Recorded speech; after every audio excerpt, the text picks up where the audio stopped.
গতকাল মানে শনিবার দিন আমাকে লাঞ্চটা খুব তাড়াতাড়ি বানাতে হয়েছিল। কারণটা তোমাদেরকে আগে বলছি। প্রথমে আমি প্রেসার কুকারে বানাচ্ছিলাম পোস্ত। এটা আমি প্রায় বানাই, যেটা খুব তাড়াতাড়ি হয় এবং খেতেও বেশ ভালো হয়। হয়তো প্রেসার কুকারের মধ্যে সর্ষের তেল, কালো জিরে ফোড়ন আর আলুগুলো দিয়ে নুন দিয়ে নেড়েচেড়ে লো ফ্লেমে 5-6 মিনিট মতো আমি রেখে দেবো। তারপর পরিমাণ মতো জল দিয়ে 2 থেকে 3টে সিটি দিয়ে নিলাম। সেই যে রান্নাঘরে মেকওভারের কাজ শুরু করেছি, তারপর টুকটাক রান্নাঘরে কাজ চলতেই আছে। আজ একটু কাজ আছে, তাই সকাল সকাল রান্না করে নিতে হলো।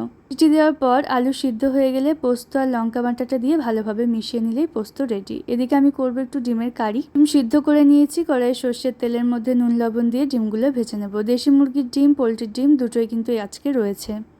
ডিমগুলো ভালোভাবে ভেজে তুলে নিয়ে জিরে, শুকনো লঙ্কা, তেজপাতা ফোড়নে দিয়ে পেঁয়াজ কুচি দিয়ে ভালোভাবে ভেজে আদা, রসুন, কাঁচা লঙ্কা, জিরে, মৌরি একসঙ্গে বেটে নিয়েছিলাম, সেটা দিয়েছি।